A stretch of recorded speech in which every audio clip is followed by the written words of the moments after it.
ఇది మీరు కొంచెం చమత్కారంగా వాల్మీకి ఉన్నటువంటి స్థితిని అన్వయం చేసి శ్లోకాలని తిప్పండి. తిప్పితే రామాయణం వచ్చేస్తుంది. ఆయన మనసులో రామాయణం ఉందని నిరూపిస్తుంది. మళ్ళీ మీకు ఎలా వస్తుందో నేను ఒక్కసారి కొద్దిగా పరిశీలన చేసి చూపిస్తాను. ప్రతిపదార్థంతో సహా వ్యాఖ్యానం సాధ్యమయ్యే విషయం కాదు, సమయాన్ని దృష్టిలో పెట్టుకుని. తస్మాభ్యాసేతు మిథునం చరంతమనపాయినం దదర్శ భగవాన్స్తత్ర క్రౌంచయో చారు నిస్వనం. నీటి ఒడ్డున, సముద్రపు ఒడ్డున దక్షిణ తీరంలో ఒకదాని వెంట ఒకటి కామమోహితులై ఒకదాని వెంట ఒకటి తిరుగుతూ కామమే జీవిత పరమావధిగా తిరుగుతున్నటువంటి మగపక్షి, దానిని అనువర్తిస్తున్న ఆడపక్షిని భగవానుడు చూశాడు. ఎవరివి? దక్షిణ సముద్ర తీరం దగ్గర ఉన్న కాంచనలంకని పరిపాలిస్తున్న రావణాసురుణ్ణి అనువర్తించిన మండోదరి, వాళ్ళిద్దరూ కలిసి జీవిస్తున్నటువంటి జీవనం. దీన్ని శ్రీ మహావిష్ణువు చూశాడు. పాపము చేస్తూ కామమోహితుడై జీవితాన్ని గడుపుతున్నాడు. ఇప్పుడు తస్మాత్తు మిథునాదేకం పుమాంసం పాప నిశ్చయ జఘాన వైరి నిలయో నిషాదస్తస్య పశ్యతః. నిషాదుడైనటువంటి బోయవాడు ఆ ఎప్పుడూ కూడా పాప నిశ్చయం కలిగి కామోద్రేకంతో లోకం వెంట పడి ఆడవాళ్ళని చెరపట్టడమే ప్రధాన ధ్యేయంగా బతికేటటువంటి రావణాసురుణ్ణి చూశాడు. ఇప్పుడు నిషాదుడు చూశాడు. నిషాదుడు అంటే బోయవాడు. మరి నిషాదుడు విష్ణువు ఎలా అవుతారు? నిషీదంతి అత్ర సర్వాణి జగంతి ఇది నిషాద. ఈ లోకమంతా ఎవరిని ఆధారం చేసుకుని బతుకుతోందో, పుడుతోందో, పెరుగుతోందో, లయమవుతోందో వాడికి నిషాదుడు అని పేరు. ఆయన విష్ణువు. కాబట్టి ఇప్పుడు విష్ణువు చూశారు. వీడు కామమోహితుడై పాపం చేస్తున్నాడు, పరస్త్రీలని చెరబడుతున్నాడు, ఇక వీడు ఉండడానికి వీల్లేదు. కాబట్టి ఇప్పుడు ఆయన బాణాన్ని విడిచిపెట్టారు. అంటే లోపల రామాయణం తిరుగుతోంది ఆయనకి. తం శోణిత పరీతాంగం వెష్టమానం మహీతలే.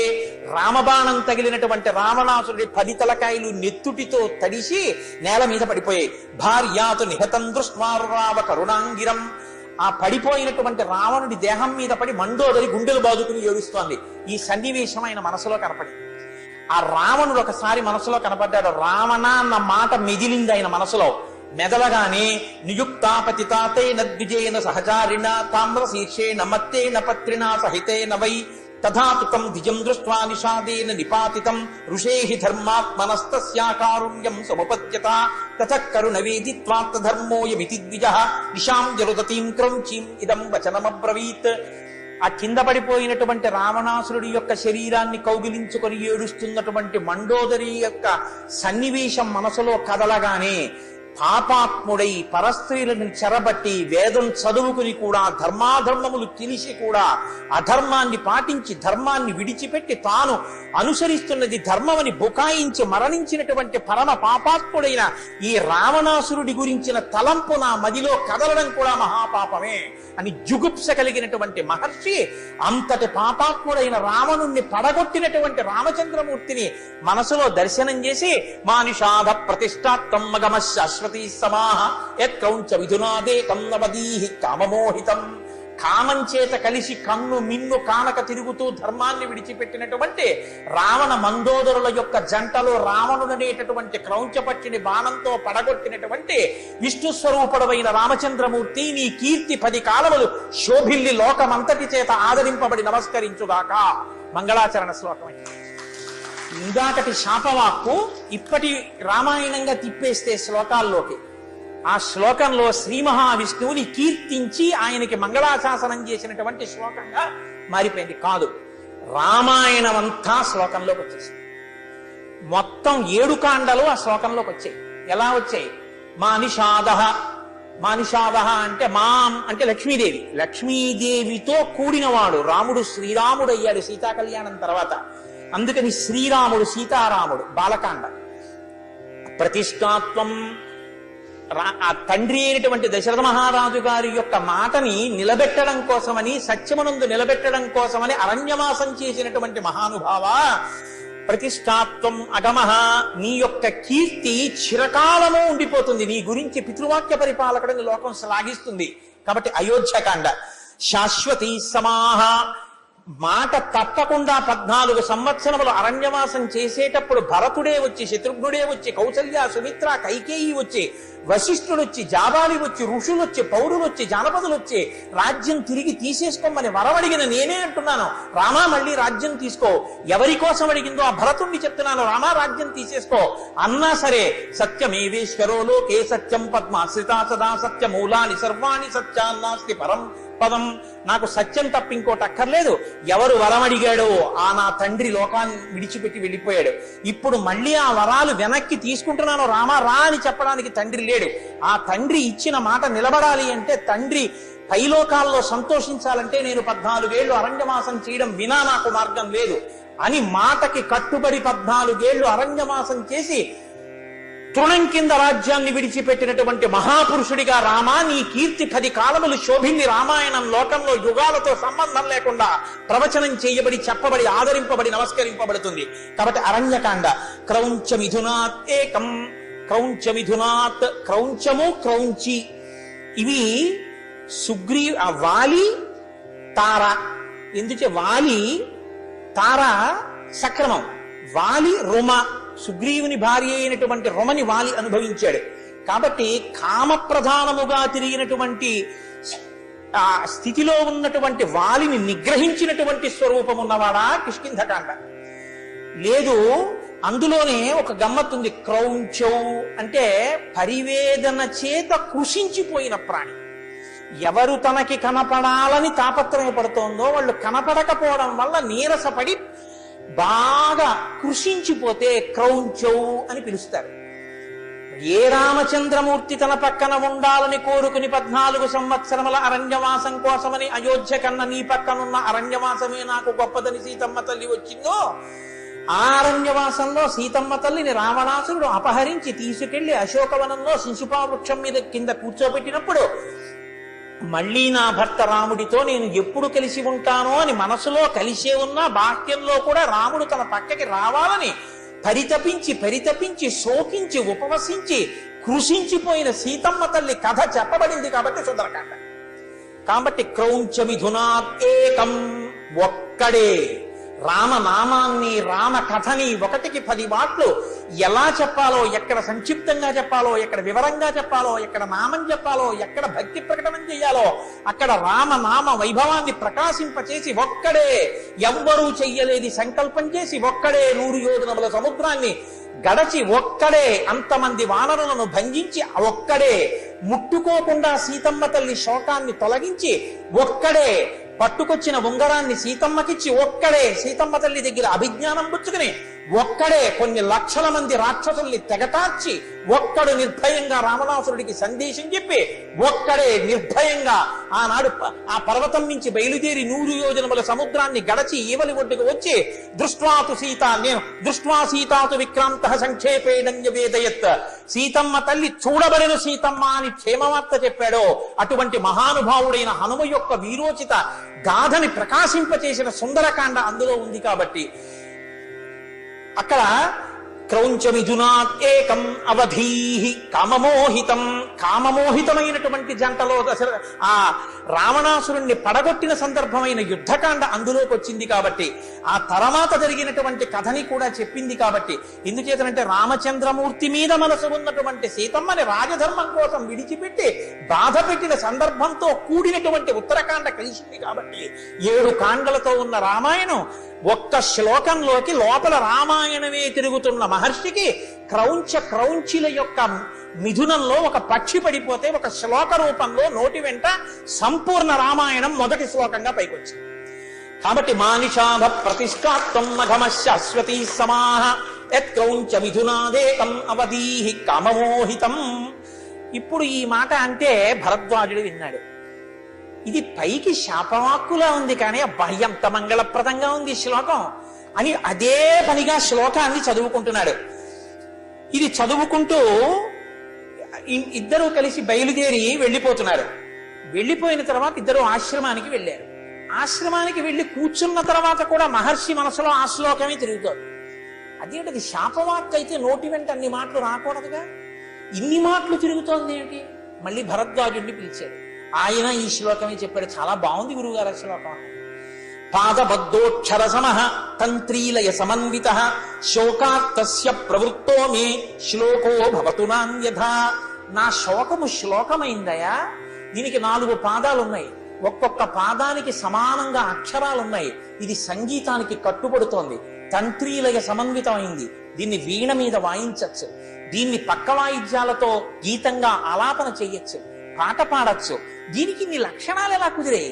నేను క్రౌంచ మిథునం చూసి బోయవాడు వేసిన బాణానికి బాధపడి అన్న శ్లోకం ఇంత అద్భుతంగా ఎలా వచ్చింది? ఆశ్చర్యపోతున్నారు. ఆశ్చర్యపోతూ కూర్చుని భరద్వాజుడితో మాట్లాడుతున్నారు. ఇంతలో గొప్ప తేజస్సు ఒకటి ఆశ్రమ వాకిట కనపడింది. ఏమిటని ఇటు తల తెప్పి చూశారు. అజగామ తతో బ్రహ్మాలోకకర్త స్వయం ప్రభు చతుర్ముఖో మహాతేజ ద్రష్టుం తం మునిపుంగవం. 4 ముఖములు కలిగినటువంటి చతుర్ముఖ బ్రహ్మగారు కమండలం పట్టుకుని హంసవాహనం దిగి అడుగులు వేసుకుంటూ ఆశ్రమంలోకి ప్రవేశిస్తున్నారు. ముందు కొడుకొచ్చాడు, వెనక తండ్రి వస్తున్నారు. లేచి నిలబడ్డారు. మనసంతా రామాయణం, మనసంతా శ్లోకం. అనుకోకుండా చతుర్ముఖ బ్రహ్మగారి దర్శనం, పరమానందం. ఏమిటి ఒకదాని వెంట ఒకటి ఈ సన్నివేశాలు? ఆనందంతో ఏది తర్వాత ఏది చేస్తున్నారో, దేని తర్వాత ఏది జరుగుతోందో మనసు నిలబట్టం లేదు. ఏమిటి విచిత్రం? ఆశ్చర్యపోయారు. వాల్మీకి రథతం దృష్ట్వా సహసోత్థాయమాద్యతః ప్రాంజలి ప్రయతో భూత్వా తస్థౌ పరమ విస్మితః. చాలా ఆశ్చర్యపోయారు. ఇప్పుడు బ్రహ్మగారు రావడం ఏమిటి? మహానుభావుడు ఎంతో తపస్సు చేసి తపస్సు చేసి తపస్సు చేస్తే ఒక్కసారలా ప్రత్యక్షమయ్యేటటువంటి వాడు తనంత తానుగా ఆశ్రమానికి వచ్చారు. హంసవాహనం దిగి నడిచి లోపలికి వస్తున్నారు. ఆశ్చర్యపోయి లేచి నిలబడ్డారు. మహావినయంతో ఇలా వంగి నమస్కారం చేస్తూ ఆ బ్రహ్మగారికి స్వాగతం చెప్పారు. ఆయన లోపలికి వచ్చారు కానీ మనసంతా ఎక్కడుంది? ఇంతటి మహాత్ముడు వచ్చాడే, బ్రహ్మగారు వచ్చారే అన్న ఉత్సాహం, సంతోషం. ఆయనకి ఏదో మనం పూజ చేద్దామని లేదు. ఇంకా లోపల రామాయణం రామాయణం రామాయణం, ఆ సంక్షేప రామాయణం అదే తిరుగుతోంది. ఆ శ్లోకం ఎందుకు వచ్చింది నా నోటి వెంట? ఏమిటి అంత గొప్పగా ఉంది ఆ శ్లోకం? ఏమిటి ఆ సమానమైన అక్షరాలు ఏమిటి? ఏమిటా వీణకి కట్టుబడ్డం ఏమిటా? సంగీతానికి కట్టుబడ్డం ఏమిటి? ఏమిటి గమ్మత్తు? తెల్లబోతున్నాడు ఆయన. వచ్చారు, కూర్చోబెట్టారు, అర్ఘ్యం ఇచ్చారు, పాద్యం ఇచ్చారు, ఆసనం ఇచ్చారు. అన్నీ ఇచ్చి కూర్చోబెట్టిన తర్వాత ఆయన ఏదో మాట్లాడుతున్నారు బ్రహ్మగారు, ఈయన వింటున్నారు. నారదుడు మాట్లాడింది చెవులలోంచి మనసులోకి వెళ్ళింది. నారదుడి తండ్రి సాక్షాత్తు చతుర్ముఖ బ్రహ్మగారు వచ్చి మాట్లాడుతుంటే అంటున్నారు కానీ చెవుల్లోకి మాటలు ఎడుతున్నాయి కానీ మనసు ఇంకొక చోట. ఇది తేడా. సాక్షాత్తు బ్రహ్మగారే వచ్చారు. వచ్చిన వాల్మీకి మహర్షి మనసు అక్కడ లేదు. మరి ఎక్కడుంది అంటే, పాపాత్మన కృతం కష్టం వైరగ్రహణ బుద్ధిన యస్తాదృశం చారురవం క్రౌంచం హన్యాదకారణాత్. అరే రే, ఆ 2 క్రౌంచ పక్షులు అలా తిరుగుతుంటే పాపాత్ముడు బాణం పెట్టి కొట్టేశాడు రా. పాపం ఆడపక్షి అంత ఏడుస్తోందిరా. మనసులో బాధతో ఆ సన్నివేశం, ఆ శ్లోకం అవే తిరుగుతున్నాయి. ఇప్పుడు బ్రహ్మగారి కనిపెట్టారు. బ్రహ్మగారికి ఆ మాత్రం తెలియదండి. మహానుభావుడు దేని గురించి పరివేదన చెందుతున్నాడో, తానే వచ్చినా మనసు ఎందుకు నిలబడటం లేదో, ఎందుకు తన మీద దృష్టి పెట్టలేకపోతున్నాడో, తను చెప్పింది ఎందుకు వింటలేదో అర్థమైంది. ఆయన అన్నారు, ఓ వాల్మీకి మహర్షి, నీ నోటి వెంట ఆ శ్లోకం ఎందుకు వచ్చిందో తెలుసా? మచ్చందాదేవతే బ్రహ్మన్ ప్రవృత్తేయం సరస్వతి రామస్య చరితం సర్వం కురుత్వం ఋషి సత్తమా. నా శక్తి స్వరూపమైనటువంటి సరస్వతి నిన్ను అనుగ్రహించి నీ నోటి వెంట రామాయణ కావ్యం ఆవిర్భవించబోతోంది. అందుకే దానికి మొదటి శ్లోకం మంగళాచరణ శ్లోకంగా నీ నోటి వెంట వచ్చింది. అందుకే ఆ శ్లోకం నీ నోట్లో అలా తిరుగుతోంది. అందులో 7 కాండలు సంక్షిప్తంగా శ్లోకంలోకి ఇమిడిపోయాయి. ధర్మాత్మనో గుణవతో లోకే రామస్య ధీమతః వృత్తం కథయధీరస్య యథాతే నారదాచ్యుతం.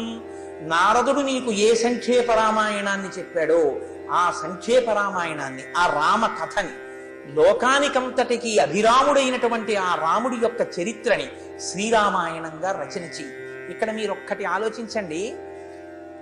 రచన చెయ్యి అని వరం ఇచ్చారు. రచన చెయ్యడానికి ఆయన 100 శ్లోకాలే చెప్పారు. సంక్షేప రామాయణమే వాల్మీకి తెలుసు. కాబట్టి ఇప్పుడు మళ్ళీ వాల్మీకి రచన చేస్తే ఏం చెయ్యాలి? మళ్ళీ ఆ సంక్షేప రామాయణమే రాయాలి కదా. అంతకన్నా ఆయనకి ఇంకేం తెలియదుగా, జరిగిపోయింది.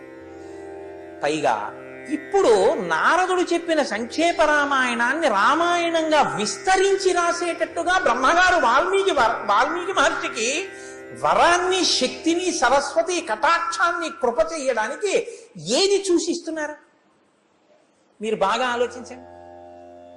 ఇప్పుడు నారదుడు వచ్చి వెళ్ళిన తరువాత బ్రహ్మగారు వచ్చి వరం ఇస్తున్నారు. బ్రహ్మగారే ముందొచ్చి 100 శ్లోకాలు చెప్పేసి ఇవ్వచ్చుగా ఈ వరం. మరి ముందు బ్రహ్మగారు ఎందుకు రాలేదు? నారదుడు ముందు ఎందుకు వచ్చాడు? బాగా గమనించండి. సంక్షేప రామాయణం విన్నంత మాత్రం చేత మనసు ఆనంద పారవశ్యంలో మగ్నమై మనసంతా రాముడు నిండిపోయి స్నానం చేస్తున్నా, సంధ్యావందనం చేస్తున్నా, క్రౌంచ విధులను చూస్తున్నా, బాణం పెట్టి కొట్టడం చూస్తున్నా, లోపల రామాయణమే తిరిగి రామాయణ కథయే శాపవాక్కునిద్దామన్న శ్లోకంలోకి చేరిపోయేటట్టుగా పారవస్యం పొందినటువంటి వాల్మీకి మహర్షి హృదయ స్థితి 2. అంతటి కారుణ్యమూర్తి అయినటువంటి వాల్మీకి హృదయం. రామాయణం చెప్పడానికి, రామాయణం రచించడానికి ఉండవలసిన లక్షణం ఏదై ఉండాలి? కేవలము సరస్వతీ కటాక్షం ఉంటే సరిపోదు, కేవలము శ్లోకాలు చెప్పగలిగితే సరిపోదు. ఏది ఉండాలి? లోకము యొక్క బాధని చూసి తమ బాధగా బాధపడగలిగినంత అమృత హృదయం ఉండాలి. అంత సున్నిత మనస్కుడై ఉండాలి. అంత సున్నిత మనస్కుడు వాల్మీకియేనా? పరీక్ష పెట్టి చూశారు క్రౌంచ విధునంతా. ఆ పరీక్షలో నెగ్గారు వాల్మీకి మహర్షి. ఒక పక్షి కోసం అంత పరితపిస్తున్నాడు ఆయన. ఇంతటి సున్నిత మనస్కుడు కాబట్టి ఈయనే రామాయణ రచనకి అర్హుడు. ఇప్పుడు వరమిస్తున్నారు. బ్రహ్మగారు అన్నారు, రహస్యంచ ప్రకాశంచ యద్వృత్తం తస్య ధీమతః రామస్య సహ సౌమిత్రే రాక్షసానంచ సర్వశః. నాయనా, నీకు వరం ఇస్తున్నాను. నువ్వు ఆచమనం చేసి కళ్ళు మూసు కూర్చుంటే రహస్యంచ ప్రకాశంచ, రామాయణంలో పాత్రలు తమ మనసులలో ఏమనుకున్నాయో కూడా నీకు అర్థమైపోతుంది. రామాయణంలో పాత్రలు ఎక్కడెక్కడ ఎలా ప్రవర్తించాయో, ఇది చూడవచ్చా, ఇది చూడకూడదా అని ఉండదు. నీకు కనపడని సన్నివేశం ఇది ఉండదు లోకంలో. నీకు రామాయణంలో ప్రతి చిన్న విషయం నీ మనసుకి దృగ్గోచరమవుతుంది. ఆ పాత్రల మనసులు కూడా నీకు అర్థమైపోతాయి. అలా నువ్వు రచన చెయ్యగలవు. వైదేహ్యాశ్చైవ యద్వృత్తం ప్రకాశం యదివారః తచ్చాప్య విదితం సర్వం విదితం తే భవిష్యతి. నువ్వు సీతమ్మ తల్లి హృదయంలో ఉన్నటువంటి భావనలను, రాక్షసుల మనస్సుల్లో ఉన్న భావనలను అన్నిటినీ అర్థం చేసుకుని రామాయణ రచన చేస్తావు. నతే వాగన్ నృతా కావ్యే కాచిదత్ర భవిష్యతి కురు రామ కథాం పుణ్యాం శ్లోకబద్ధాం మనోరమాం. నాయనా, నువ్వు ఇప్పుడు శ్లోకబద్ధం చేసి నువ్వు ఈ శ్రీరామాయణ కావ్యాన్నంతటినీ నిర్మించు. నా శక్తి అయిన సరస్వతి అనుగ్రహం నీకు కలిగేటట్టుగా నీకు నేను వరమిస్తున్నాను. యావత్ స్థాస్యంతి గిరయః సరితశ్చ మహీతలే తావద్ రామాయణ కథ లోకేషు ప్రచరిష్యతి. ఎంతకాలం ఈ పర్వతాలుంటాయో, ఎంతకాలం నదులు ప్రవహిస్తాయో, అంతకాలం నువ్వు రచన చేసినటువంటి రామాయణం ఈ లోకాలన్నింటిలోనూ చెప్పబడుతుంది. యావద్ రామాయణ కథ తత్కృత ప్రచరిష్యతి తావదూర్ధ్వమధశ్చత్వం మల్లోకేషు నివత్స్యసి. ఎంతకాలం ఈ రామాయణ కథ లోకంలో ప్రచారంలో ఉంటుందో అంతకాలం ఊర్ధ్వలోకాల్లో, అధోలోకాల్లో, నాలోకంలో కూడా ఉండగలిగినటువంటి శక్తిని నీకు నేను కృప చేస్తున్నాను, నీకు నేను వరమిస్తున్నాను. ఇప్పుడు మీరు బాగా గమనించి చూస్తే శ్రీరామాయణ రచనలో జరిగిపోయినటువంటి కథని అర్థం చేసుకుని అందులో ఒక్క మాట అబద్ధం ఉండదు అని బ్రహ్మగారు వరమిస్తున్నారు వాల్మీకి మహర్షికి. అందుకే లోకంలో రామాయణాలు చాలా ఉండొచ్చు. ఏదో రామాయణం చెప్పాడండి అంటారు. అందుకే ఎన్నో రామాయణాలు ఉండొచ్చు. కానీ మీకు ఎప్పుడైనా అసలు ఏది సత్యం, ఇందులో ఈ సన్నివేశం, ఈ రచన కరెక్టా, ఇది సత్యమా అని మీకు రెండిటిలో అనుమానం వస్తే మీరు ప్రమాణంగా తీసుకోవలసిన రామాయణం ఒక్క వాల్మీకి రామాయణమే. వాల్మీకి రామాయణంలో ఏం చెప్పారో అదే సత్యం తప్ప మిగిలిన రామాయణాల్లో వారి భావన చేత, వారి దర్శన సౌఖ్యము చేత, దాని వలన కలిగిన భావోద్రేకం చేత అక్కడక్కడ కొన్ని అధికంగా ఉండవచ్చు. కానీ పరమసత్యం మాత్రం జరిగిన రామకథ మాత్రం యథాతథం ఒక్క వాల్మీకి రచించినటువంటి రామాయణం. అందుకే అది వేదోపబృంహణమైంది రామాయణం. ఇప్పుడు వాల్మీకి మహర్షి చాలా సంతోషించారు. ఎలా వచ్చారో బ్రహ్మగారు అలా వెళ్ళిపోయారు. వెళ్ళిపోయిన తర్వాత ఇప్పుడు ఆయన మనసంతా ఆనందం. ఎప్పుడెప్పుడు అంతర్ముఖుణ్ణైపోయి ఆ పాత్రలన్నిటినీ చూస్తూ రామాయణ రచన చేస్తానా అని ఉవ్విళ్ళూరిపోయారు. కూర్చున్నారు గర్భాసనం వేసుకుని. ఉపస్పృశ్యోదకం సమ్యక్ మునిస్థిత్వా కృతాంజలి ప్రాచీనాగ్రేషు దర్భేషు ధర్మేణాన్వేషతే గతిం.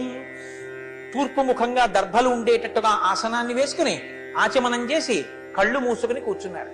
కూర్చుంటే రామాయణ కథంతా ఆయన కళ్ళ ముందు కట్టినట్టుగా కనపడుతోంది. సంక్షేప రామాయణంలో ఎలా చెప్పబడిందో అలా రామాయణం 7 కాండలలో ఉన్నటువంటి కథాభాగాన్ని అంతటినీ కూడా మొట్టమొదటి నుంచి ఉత్తరకాండ వరకు భూత భవిష్యత్ వర్తమాన కాల దర్శనముల సమర్థత చేత శ్రీరామాయణ రచన వాల్మీకి మహర్షి పూర్తి చేశారు. శ్రీరామాయణ రచన పూర్తయింది.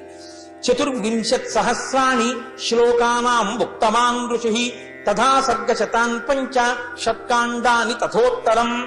24,000 శ్లోకములు. ఒక్కొక్క శ్లోకానికి ప్రతి 1000 శ్లోకాలలో మొదటి శ్లోకానికి మొదటి అక్షరం గాయత్రీ మహామంత్రం యొక్క 24 బీజాక్షరాలలో ఒక అక్షరంతో ప్రారంభమవుతుంటుంది. అందుకే తపస్వాధ్యాయ నిరతం తపస్వి వాగ్విదాంబరం, అందులో తా గాయత్రీ మహామంత్రం 24 అక్షరాల్లో మొట్టమొదటి అక్షరంతో ప్రారంభం. అందుకే శ్రీరామాయణం చెప్పడం అంటే, శ్రీరామాయణాన్ని చదవడం అంటే గాయత్రీ మహామంత్రం యొక్క వ్యాఖ్యానం అంతటినీ చదవడంతో సమానం. కాబట్టి ఒక్కొక్క అక్షరానికి 1000 శ్లోకాలు చొప్పున 24,000 శ్లోకములతో రచన చేశారు. చేసి తథా సర్గశతాన్ పంచ షట్కాండాని 500 సర్గలు, 6 కాండలు, ఆ పైన ఉత్తరకాండ, వీటితో శ్రీరామాయణ రచన చేశారు. చేసి శ్రీరామాయణాన్నంతటినీ దగ్గర పట్టుకుని ఆయన ఒక్కసారి ఆలోచించారట. చింతయామాసకోన్వేతత్ ప్రయుంజీ ఆదితి ప్రభు. ఇంత గొప్ప రామాయణాన్ని రచన చేశాను కదా, ఈ రామాయణాన్ని పాడగలిగిన వాడెవరు? మీరు బాగా గుర్తుపెట్టుకోండి. శ్రీరామాయణ ప్రారంభం దగ్గర నుంచి కూడా మొదటి శ్లోకం నుంచి కూడా వీణానాదానికి తంత్రీలయ సమన్వితమై సంగీతానికి కట్టుబడింది. అసలు రామాయణాన్ని సంగీతబద్ధంగా వింటే చాలా గొప్పగా ఉంటుంది. కానీ మన దురదృష్టం ఏమిటంటే కనీసం ఒక్క సర్గ ఇవాళ అసలు రామాయణంలో ఉన్నటువంటి శ్లోకాల్ని అలా సంగీతబద్ధంగా పాడించే ప్రయత్నం లేదు. అసలు నాకైతే అనిపిస్తుంది, ఏనాడు వాల్మీకి మహర్షి, ఏనాడు గాయత్రి, ఏనాడు సీతారాములు సంతోషిస్తారంటే కనీసంలో కనీసం ఒక్క సర్గ ఎవరైనా సాధన చేసి దాన్ని కచేరీగా రాగతాళముల యందు ప్రవేశమున్నవారు, గురుముఖత సంగీతం నేర్చుకున్నవారు, సామవేదం కనుక శ్రీరామాయణాన్ని అలా పాడగలిగితే, పక్క వాయిద్యాలతో వీణానాదంతో కలిపి పాడగలిగితే నిజంగా అక్కడ సీతారాములు వచ్చి కూర్చుని విని సంతోషిస్తారు. కాబట్టి ఇప్పుడు ఎవరు అంతటి గాంధర్వ వేదం తెలుసున్న వారు ఎవరు ఈ రామాయణాన్ని ప్రచారం చెయ్యగలరు అని 24,000 శ్లోకాలతో కూడిన రామాయణ గ్రంథాన్ని దగ్గర పెట్టుకుని మహర్షి ఆలోచిస్తున్నారు. ఆలోచిస్తుంటే తస్య చింతయమానస్య మహర్షేర్భావితాత్మనః అగృహ్ణీతాం తతపాదౌ మునివేశౌ కుశీలవౌ. కుశీలవౌ, మనం లవ కుశులు అంటుంటాం. కుశీలవౌ ఎందుకంటే ఒక గమ్మత్తుంది. ఉత్తరాఖండలో ఒక విషయాన్ని చెప్తారు. సీతమ్మ తల్లికి అర్ధరాత్రి వేళ 2 మగపిల్లలు పుట్టారు. 2 మగపిల్లలు పుడితే భూత ప్రేత పిశాచాదులు పసిపిల్లలకి ఆపద కల్పిస్తాయి. అందుకని మహర్షిని వచ్చి రక్ష పెట్టమన్నారు. రక్ష పెట్టమంటే మహర్షి లోపలికి వెళ్లి దర్భల్ని చేత్తో పట్టుకుని దర్భల యొక్క పైభాగాన్ని కౌశలంతో తెంపారు. పై ముక్కలు తెంపి చేత్తో పట్టుకుని మంత్రాన్ని అభిమంత్రించి పిల్లల జోలికి ఎటువంటి భూతగ్రహాలు రాకుండా అక్కడ పురటాలు పసిపిల్లలతో ఉండగా ఎంత మహర్షి అయినా దగ్గరికి వెళ్లరు కనుక వృద్ధ స్త్రీలను పిలిచి దర్భల యొక్క పైభాగంతో రక్ష పెట్టాలంటే కవల పిల్లల్లో పెద్దవాడికి పైభాగంతో రక్ష పెట్టాలి. అందుకని పైన ఉన్న ముక్కల్ని వృద్ధ స్త్రీలకిచ్చి రక్ష పెట్టమన్నారు. దర్భల యొక్క పైభాగములతో రక్ష పెట్టబడ్డవాడు పెద్దవాడు కనుక కుశుడు అని పిలిచారు. కుశీ లవ, దర్భల యొక్క కింది ముక్కల్ని లవములని పిలుస్తారు. ఈ లవములను చేతిలో పెట్టుకుని అభిమంత్రించి వృద్ధ స్త్రీలకు ఇచ్చినప్పుడు మొదటివాడి తర్వాత పుట్టినవాడికి రక్ష పెట్టారు. అందుకని దర్భల యొక్క కింది ముక్కలు చేత్తో పట్టుకుని ఎవరికి రక్ష పెట్టారో వాడు రెండో వాడు. లవముల చేత రక్ష పెట్టబడ్డాడు కాబట్టి ఆయన లవుడయ్యాడు. కుషి లవ. ఈ రామాయణాన్ని ఎవరు గానం చేస్తారు అని మహర్షి ఆలోచిస్తుంటే, అసలు రామాయణ కథా నాయిక అయిన నా తల్లి సీతమ్మ తల్లి ఆ ఆశ్రమంలో వాల్మీకి మహర్షిని తరింప చేయడానికి రామాయణ ప్రచారానికి తానే శిష్యుల్ని కూడా సిద్ధం చేసి ఇచ్చింది. మునివేషాల్లో ఉన్నటువంటి ఆ పిల్లలిద్దరూ వచ్చి కళ్ళు మూసుకుని రామాయణం ఎవరు ప్రచారం చేస్తారని ఆలోచిస్తున్న మహర్షిని తమ చిన్ని చిన్ని చేతులతో ఆయన పాదాలు రెండూ పట్టుకుని నమస్కారం చేశారు. కళ్ళు విప్పి చూశారు మహర్షి. ఎదురుగుండా కుశలవులు కనపడ్డారు. ఆయన అనుకున్నారు, ఓ నా తల్లి రామాయణ ప్రచారానికి కావలసిన శిష్యుల్ని కూడా నాకు ఇచ్చేసింది. ఇది ఆయన మనసులో ఆనందం. అందుకని ఆయన అన్నారు, కావ్యం రామాయణం కృత్స్నం సీతాయాశ్చరితం మహత్ పౌలశ్చవధమిత్యేవ చకార చరితం వ్రతః.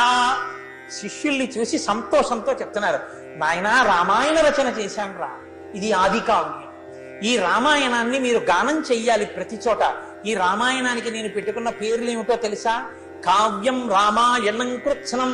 ఎన్ని విహిత కర్మలు చెయ్యాలో అన్ని విహిత కర్మలు చేసిన వాల్మీకి మహర్షి, కర్మనిష్ఠుడైన వాల్మీకి మహర్షి, పరమ జ్ఞాని అయిన వాల్మీకి మహర్షి, గొప్ప తపస్వి అయిన వాల్మీకి మహర్షి, వాక్య విశారదుడైన వాల్మీకి మహర్షి, నారదుడు బ్రహ్మ యొక్క అనుగ్రహాన్ని పొందినటువంటి వాల్మీకి మహర్షి, అద్భుతమైన వరప్రసాది అయినటువంటి వాల్మీకి మహర్షి రచన చేసినటువంటి శ్రీరామాయణాన్ని నేను పెట్టుకున్న పేర్లు ఇవి అని చెప్పుకుంటున్నారు సంతోషంతో.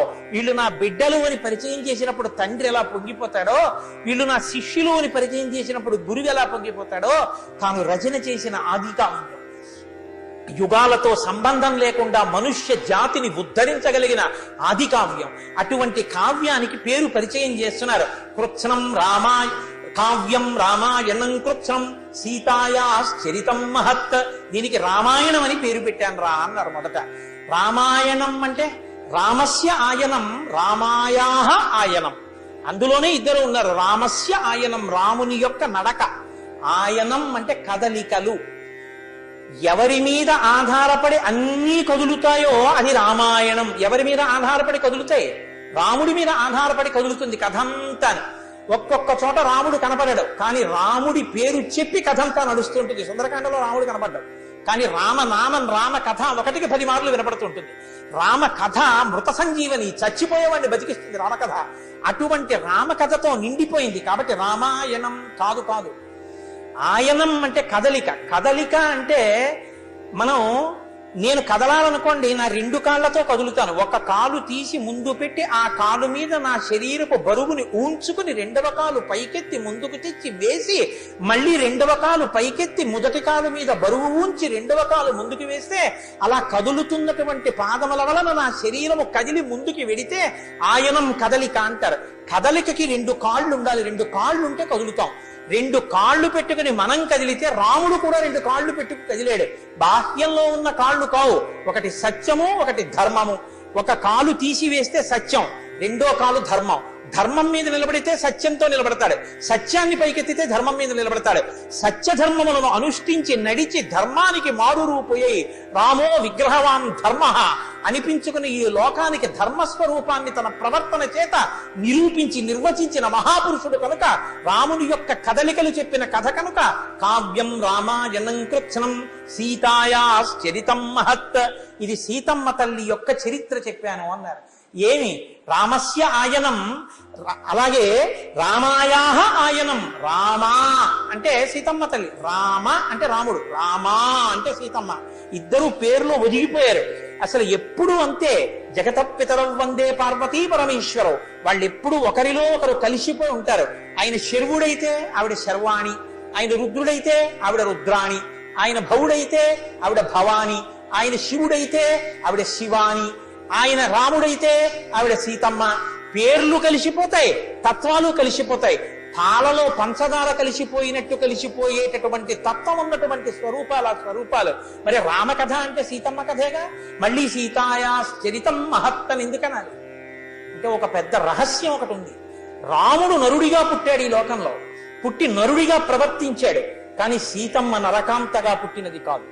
మనం ప్రాణి యొక్క పుట్టుక ఏ జాతికి చెందినది అన్నది నిర్ణయించేటప్పుడు ఆ ప్రాణి పుట్టుకను ఆధారం చేసుకుని చెప్తాం. ఒక కుక్కకి పుడితే కుక్క అంటాం, ఒక నక్కకి పుడితే నక్క అంటాం, మనిషికి పుడితే మనిషి అంటాం. అసలు పుట్టుకే లేకపోతే, అసలు పుట్టుకే లేనిది ఈ భూప్రపంచంలో ఉన్నటువంటి జరాయుజ అండజ స్వేదజ ఉద్భుజములలోకి రాదు. మరి ఎవరై ఉండాలి? ఆమె ఖచ్చితంగా దేవకాంత అయి ఉండాలి. ఇప్పుడు ఎవరు? సీతమ్మ. సీతమ్మ అయోనిజ. ఆమె ఒక తల్లికి తండ్రికి గర్భవాసం చేయడం చేత పుట్టిన తల్లి కాదు. అయోనిజగా నాగటి చాలుకు దొరికింది. తనకి తాను పేరు పెట్టుకుంది. సీత అన్న పేరు జనకుడు పెట్టలేదు, తానే పెట్టుకుంది. తనకి తాను పెట్టుకుని జనకుణ్ణి ఉద్ధరించడానికి, జనకుడికి కీర్తినివ్వడానికి దొరికింది కాబట్టి జానకి అని ప్రఖ్యాతి వహించింది. అటువంటి సీతమ్మ నరకాంత కాదు, కానీ నరుణ్ణి వివాహం చేసుకుని నరకాంతగా ప్రవర్తించింది. మహాపతివ్రతగా నిలబడింది. ఒక మహాపతివ్రతగా నిలబడినటువంటి నరకాంత ఎంత తపస్సు చేసిన వాడైనా, ఎంత గొప్పవాడైనా, ధర్మం తప్పినవాడైతే తాను పాతివ్రత్యంతో నిలబడగలిగితే 10 తలలున్న రావణుణ్ణైనా ఎలా పడగొట్టగలదో నిరూపించింది సుందరకాండలో తల్లి. కాబట్టి సీతమ్మ తల్లి యొక్క చరిత్ర, పుట్టవలసిన అవసరం లేని తల్లి అయోనిజగా పుట్టి నరకాంతగా నటించి రాముడి భార్యగా సీతమ్మగా ఒక నరకాంత యొక్క ధర్మాన్ని లోకానికి నిరూపించి చూపించి రావణ సంహారంలో భర్తకి తోడ్పడి రాముడి యొక్క ప్రఖ్యాతికి సీతమ్మ కారణమైంది. మీకు ఒక్క సందర్భం చెప్తాను. సబర్మతి ఆశ్రమంలో గాంధీజీ తరచు చెప్తుండేవారి ఈ విషయాన్ని. రావణాసురుడు సీతమ్మ తల్లిని రామలక్ష్మణులు లేనప్పుడు అపహరించి తీసుకుని వెళ్లి లంకా పట్టణంలో అశోకవనంలో శిశుపావృక్షం కింద బంధించి ఉంచినప్పుడు హనుమ వెళ్లి, అమ్మా నిన్ను తీసుకెళ్లి నేను మళ్లీ రామచంద్రమూర్తి యొక్క పాదార విందముల యందు సమర్పించి కృతకృత్యుడనవుతాను తల్లి, వచ్చిన భుజాల మీద కూర్చో అని అడిగినప్పుడు సీతమ్మ తల్లి ఎగిరి గంతేసి ఆయన భుజముల మీద కూర్చుని వెళ్లిపోయి ఉంటే రాముడి కీర్తి ఇవాళ ఇలా ఉండేదా? మనం రామాయణం చెప్పుకుని ఉండేవారు. ఆవిడొక్క మాట అంది, నువ్వే కాదయా పుత్రసౌడవైనా సరే రాముడే రావాలి, నన్ను తీసుకెళ్ళాలి తప్ప పరపురుషుడని తెలిసి ముట్టుకుని నేను మాత్రం వెనక్కి రాను. రాముడే వచ్చి నన్ను తీసుకెళ్ళాలి, రాముడే రావణ సంహారం చెయ్యాలి. ఆ తల్లి రాముని యందు అంత గొప్ప ప్రేమ ప్రకటనం చేసి పాతివ్రత్యాన్ని నిరూపించుకుని నిలబడింది కనుక ఇప్పటికీ లోకంలో ఓర్పు అంటే మా అమ్మ సీతమ్మే, మాట అంటే మా అమ్మ సీతమ్మే, చిరునవ్వు అంటే మా అమ్మ సీతమ్మే, లావణ్యం అంటే మా అమ్మ సీతమ్మే, అనువర్తించడం అంటే మా అమ్మ సీతమ్మే, బిడ్డల్ని గారాబంగా చూడడం అంటే మా అమ్మ సీతమ్మే, ఒక కోడలంటే మా అమ్మ సీతమ్మే, ఒక కూతురంటే మా అమ్మ సీతమ్మే. వాల్మీకి కావ్యానికి కథానాయికయ్యి అపారమైన కీర్తి గణించి ఇప్పటికీ లోకంలో లక్ష్మి అంటారు, రుక్మిణి అంటారు, జాంబవతి అంటారు. సీత అని మాత్రం ఎవరనరు, సీతమ్మ అంటారు. పక్కన అమ్మతనాన్ని పేరులో కూడా చేర్చుకునేటట్టుగా రాశీభూతమైన కారుణ్య స్వరూపంగా ఈ లోకంలో ప్రకాశించినటువంటి తల్లి యొక్క చరిత్ర నేను చెప్పానన్న ఆనందాన్ని చెప్పకుండా ఉండలేక ఆ తల్లి ఈ ఆశ్రమంలో వచ్చి ఉండబట్టి కదా రామాయణం చెప్పే అదృష్టం నాకు దొరికింది. ఇది ప్రచారం చేయడానికి నాకు శిష్యుల్ని కూడా ఇచ్చింది నా తల్లి. ఆ ఆనందంతో కావ్యం రామాయణం కృత్స్నం సీతాయాశ్చరితం మహత్ పౌలస్య వధ విద్యేవ చకార చరితం వ్రతః. పౌలస్య వధ, పులస్య బ్రహ్మ యొక్క కుమారుడు వైశ్రవణుడు, విశ్రవసో బ్రహ్మ యొక్క కుమారుడు రావణ బ్రహ్మ. కాబట్టి ఆ పులస్య వంశంలో వచ్చినటువంటి రావణ సంహారాన్ని చెప్పినటువంటి కథ కాబట్టి ఈ 3 పేర్లతో నేను ఈ రామాయణాన్ని పిలుచుకుంటున్నానయ్యా. పాఠ్యే గేయే చ మధురం సంపన్నౌ మధురస్వరభాషిణౌ బింబాదివోద్ధృతౌ బింబే బింబౌ రామదేహాత్ తథాపరౌ. మంత్ర మధ్యమ తార స్థాయిలో గానం చెయ్యగలిగినటువంటి వాళ్ళు, బింబము నుంచి వచ్చిన ప్రతిబింబముల రామచంద్రమూర్తి యొక్క కాంతితో వచ్చినటువంటి రామచంద్రమూర్తి బిడ్డలైనటువంటి లవకుశులు, గొప్ప కంఠం ఉన్నవాళ్ళు, భక్తి ఉన్నవాళ్ళు, పారవస్యం ఉన్నవాళ్ళు, సంగీత విద్య నేర్చుకున్న వాళ్ళు, స్వరం తెలుసున్న వాళ్ళు, లయ తెలుసున్న వాళ్ళు, వాద్య పరికరములు ఎలా మోగుతాయో వాటితో ఎలా కలిపి పాడాలో తెలుసున్న వాళ్ళు, మీ వంటి శిష్యులు లభించడం నా అదృష్టం. నాయనా మీరు రామాయణాన్ని అన్ని చోట్ల పాడి మీ ఇద్దరు రామాయణాన్ని ప్రచారం చెయ్యండి అన్నారు మహర్షి. బాగా గుర్తుపెట్టుకోండి, రామాయణ ప్రచారము దీని కొరకు, రామాయణ ప్రవచనము దీని కొరకు, రామాయణ ప్రవచనము ధర్మము విస్తరించుట కొరకు తప్ప లవకుశుల్ని దీని కొరకు నువ్వు రామాయణాన్ని ప్రచారం చెయ్యమని ఎప్పుడూ వాల్మీకి మహర్షి చెప్పలేదు. ఎవరం రామాయణం చెప్పినా ఇది గుర్తుపెట్టుకోవాలి, రామాయణం దేని కొరకు? కేవలము ధర్మ ప్రచారము కొరకు. రామా అని అనడం, రామాయణం చెప్పడం కొన్ని కోట్ల జన్మల తర్వాత కలిగేటటువంటి సౌభాగ్యం. అంత గొప్ప సౌభాగ్యాన్ని పనికి మాలిన వస్తువుల కోసం అమ్ముకుంటామా? ఈ మనుజేశ్వరాధములకిచ్చి పురమ్ములు వాహనమ్ములు సొమ్ములు కొన్ని పుచ్చుకొని సొక్కి శరీరము వాసి కాలుచే సమ్మెటమాటులంబడక సమ్మతి శ్రీహరికిచ్చి చెప్పే ఈ బొమ్మెల పొతరాజొకడు భాగవతంబు జగద్ధితంబు అన్నట్టారు పోతన గారు. అలా రామాయణం అనేటటువంటిది ధర్మ వ్యాప్తి కొరకు చెప్పుకునేటటువంటి ఆదికావ్యం. కాబట్టి ఈ రామాయణాన్ని మొదట ఎక్కడ గానం చేశారంటే లవకుశులు ఆశ్రమంలో చుట్టూ ఉన్నటువంటి మునుల మధ్యలో గానం చేశారు. వాళ్ళందరూ విన్నారు. ఎంత తన్మయత్వాన్నో పొందేశారు. ఇప్పుడు ఇంత తన్మయత్వం పొందినటువంటి మునులు ఆ ఆనందం ఆగలేదు. ఏదో ఒకటి పిల్లలకి బహుమానం ఇవ్వాలి. అపారమైన సంతోషం కలిగిందనుకోండి, ఏదో బహుమానం ఇవ్వాలి. ఇవ్వకుండా ఉండలేరు. ఏమి ఇస్తారు వాళ్ళు? కాబట్టి వాళ్ళు ఏం చేశారట? ప్రీథక్ కశ్చిన్ మునిస్తాభ్యాం సంస్థిత కలశం దదౌ. ఒక ఆయన గబగబా తన దగ్గర ఉన్న కలశ తీసి చేతిలో పెట్టాట. నాయన ఈ కలశ పాత్రతోటి సంధ్యావందనం చేసుకోరా అని కలశ చేతిలో పెట్టేశాట. ఇంకో ఆయన ప్రసన్నోవల్ కలం కశ్చిత్. ఒక ఆయన గబగబా తాను కట్టుకునేటటువంటి ఆ మునివల్కాలు ఉంటాయే ఆ బట్టలు ఓ జత తీసి, ఒరే నాయన ఈ బట్టలు కట్టుకోండిరా అని ఇచ్చేసేట. దదౌతాఖ్యాం మహాయశాహ. ఒక ఆయన కృష్ణాజనం ఇచ్చేసేట, ఒక ఆయన మేకలు ఇచ్చేట, ఒక ఆయన మౌంజి ఇచ్చేట. బ్రహ్మచారులకు కావలసినటువంటి వస్తువులన్నీ, అంటే ఏనుగులు గుర్రాలు ఇవ్వకూడదు. గొడుగో జన్నిదమో కమండలమో నాకున్ ముంజియో దండమో వడుగేనెక్కడ కరుల్ వామాక్షుల స్వంబులెక్కడ నిత్యోచిత కర్మమెక్కడ మదాకాంక్షితంబైన 3 అడుగులు త్రోవయ మెరగిచ్చుట బ్రహ్మాండంబు నాపాలికిన్నంటాడు వామనమూర్తి. బలిచక్రవర్తి దగ్గరికి వచ్చి బ్రహ్మచారి ఆశ్రమణీయం ప్రకారం తనక పనికి వచ్చేదే పుచ్చుకోవాలి. కాబట్టి ఒక ఆయన దండం ఇచ్చాడు, ఒక ఆయన మౌంజి ఇచ్చాడు, ఒక ఆయన మేఖలా ఇచ్చాడు, ఒక ఆయన వల్కములు ఇచ్చాడు, ఒక ఆయన కలశపాత్ర ఇచ్చాడు, ఒక ఆయన యజ్ఞోపవీతం ఇచ్చాడు. వాళ్ళందరూ పొంగిపోయి వాళ్ళందరూ అన్నారు, ఆశ్చర్యమిదమాఖ్యానం మునినా సంప్రకీర్తితం పరం కవీనామాధారం సమాప్తం చ యథాక్రమం అభిగీతమిదం గీతం సర్వగీతేషు కోవిదౌ ఆయుష్యం పుష్టిజనకం సర్వశ్రుతి మనోహరం. ఏమి ఆశ్చర్యకరమైన వ్యాఖ్యానం రానాయన! అద్భుతం రామాయణం, ఆపాత మధురం, అధికావ్యం. రాబోయేటటువంటి తరాలలో కవులందరికీ శ్రీరామాయణం ఆదర్శం అవుతుంది. ఈ రామాయణం ఎక్కడ చెప్తారో ఎక్కడ చదువుతారో అక్కడక్కడల్లా ఆయుష్యం అపమృత్యు దోషం పోయి పూర్ణమైనటువంటి ఆయుష్ కలుగుతుంది. సమస్తమైనటువంటి వేదముల యొక్క సారాంశము ఈ రామాయణంలోకి వచ్చింది. ప్రశస్యమానౌ సర్వత్ర కదాచిత్ తత్ర గాయకౌ రథ్యాసురాజమార్గేషు దదర్శ భరతగ్రజః. రాజమార్గాలలో రాజవీధులలో పెద్ద పెద్ద కూడళ్లలో నిలబడి లవకుశులిద్దరూ ఆ శ్రీరామాయణ గానం చేస్తుండేవారు. ఎక్కడ చూసినా అందరూ ఆ రామాయణం విని పొంగిపోతున్నారు. ఒకానొకనాడు భరతాగ్రజుడే చూశాడు. ఎవరు? భరతాగ్రజుడు. రామచంద్రమూర్తి చూశారు. అబ్బా ఏమి రామాయణం, ఏమి రామాయణం! పిల్లలిద్దరూ ఎంత బాగా పాడుతున్నారు. ఆయనకి తెలిసా తన పిల్లలేనని? తెలియదు. ఎంతో పొంగిపోయారు. అంతఃపురానికి తీసుకెళ్లి కూర్చోపెట్టారు. భరతుణ్ణి, లక్ష్మణుణ్ణి, శత్రుఘ్నుణ్ణి, కౌసల్యని, సుమిత్రని, కైకేయిని, మంత్రుల్ని అందరినీ పిలిచారు. వినండి వినండి వినండి, వీళ్ళిద్దరు పిల్లలు, వీళ్ళు రామాయణం పాడుతున్నారు. నేను అటుగా వస్తూ విన్నాను. పిల్లలు ఎంత మనోహరమైన కంఠాలతో పాడతారో. వాళ్ళు పాడతారో, ఎవ్వరూ మాట్లాడకుండా వినండి అన్నారు. అందరూ వింటున్నారు. కుశలవులిద్దరూ గానం చేస్తున్నారు. రామచంద్రమూర్తి కన్నులు మూసుకుని తన కథ తాను వింటూ తనలో తాను గమిస్తున్నాడు.